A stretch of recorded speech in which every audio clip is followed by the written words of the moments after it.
Hi guys, welcome to my channel once again र आज चाहिँ बल्ल कति दिन बादमा घाम लागिरहेको छ र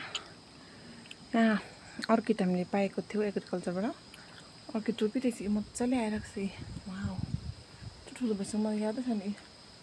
अर्किड 10 वटा यहाँ फुलहरू छ आएर यो अर्किड के फुलेछ यस्तो अनि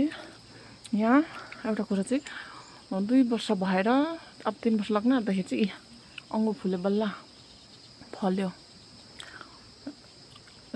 अंगुर कालो खालको अंगुरहरु यो चाहिँ र पाकेपछि खानुपर्छ त्यसै घाम लाग्यो मैले ब्ल्याङ्केटहरु पनि धोइरहेको छु र ब्ल्याङ्केटहरु धुँदाखेरि चाहिँ अघि मैले खुट्टामा भाँडाको छोप्ने ढकनीले चाहिँ अघि सुनिरहेको छैन खुट्टा र फुल्न आँटेको छ यहाँ अब यस्तै हो फुलहरू यो फुल्न आँटेको कुन कलर हो यो ट्यारिस जाँदा लाउने चप्पल हो यो चाहिँ मैले नाम्चीबाट ल्याएको मेरो माइत घरबाट अन्त फुलहरू फुलेर सुकेछ फुलिरहेको छ र धुप्पी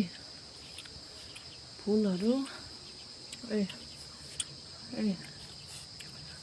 तपाईहरुकोमा कुन छ आइटम फुलको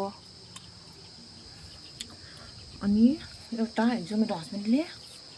यो ल्याउनु भएको छ यसको नाम चाहिँ मेपल तपाईहरु चिन्नुहुन्छ होला मेपल यो चाहिँ 1 वर्षमा 7 वटा रङ फिर्छ अरे यसले चाहिँ कलर हेरौं यो अहिले कस्तो कलर पर्पल कलर छ र अब हेरौं अब यसले कहिले चेन्ज हुन्छ कलर